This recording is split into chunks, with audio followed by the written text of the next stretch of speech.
Is Texas headed towards a power emergency? It's July 2nd, 2024, and these are your headlines. Governor Greg Abbott and Lieutenant Governor Dan Patrick are raising urgent concerns about the future stability of Texas's power grid. A joint statement released yesterday follows recent testimony from ERCOT CEO Pablo Vegas, who warned that Texas might need 150,000 megawatts of power to support its grid by the year 2030. That's just 6 years away. Now, for context, what's 150,000 megawatts? Well, Texas typically has around 85,000 megawatts of power from wind, solar, coal, nuclear, and natural gas sources. The potential shortfall has prompted Abbott and Patrick to call for an immediate review of all policies related to the grid.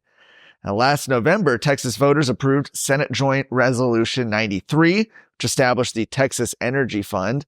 This fund provides a $5 billion loan program designed to incentivize the construction of more dispatchable natural gas plants.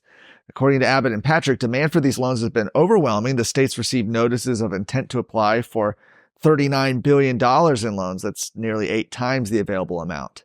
In light of those new projections for 2030, Abbott and Patrick announced plans to seek an expansion of the program to $10 billion in order to expedite the construction of new plants. The Republican Party of Texas has made protecting the electric grid a legislative priority for the upcoming session, including ensuring the delivery of abundant, reliable, and resilient energy.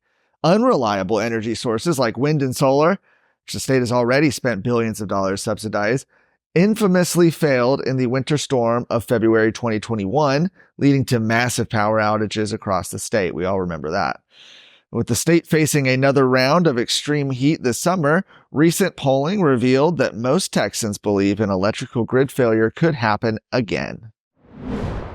Attorney General Ken Paxton has pledged to continue fighting against big tech censorship.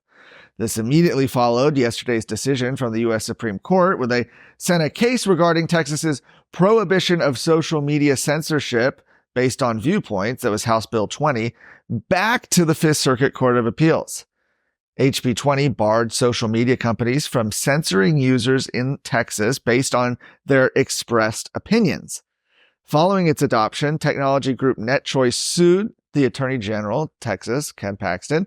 The U.S. Supreme Court also sent a case regarding a similar Florida law back to the 11th Circuit Court of Appeals. Paxton assured Texans that he would not stop pushing back against silencing from big tech oligarchs.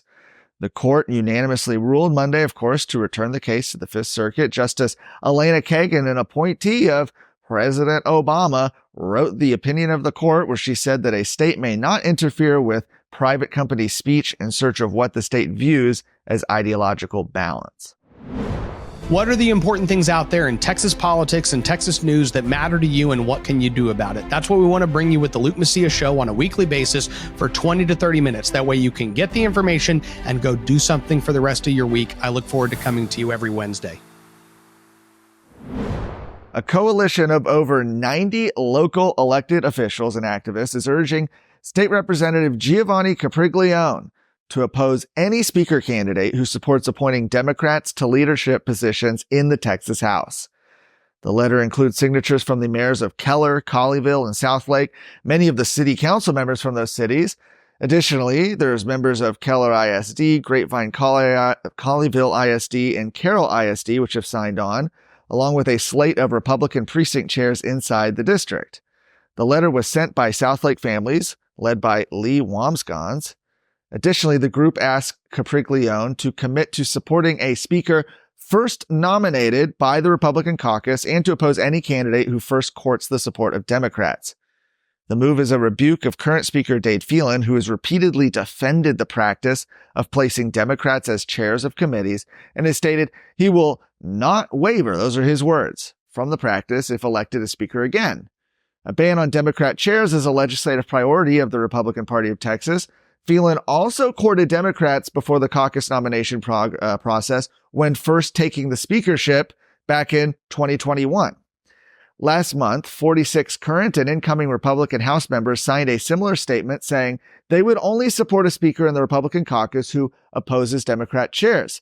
Of course, Giovanni Capriglione is currently not among those members. Though Phelan narrowly won re-election in a heated primary runoff in May, 2 members have announced plans to challenge him for the speakership. Those are State Representatives Tom Oliverson and Shelby Slauson. Both have said they will not appoint Democrat chairs. For more of today's stories, go to TexasScorecard.com.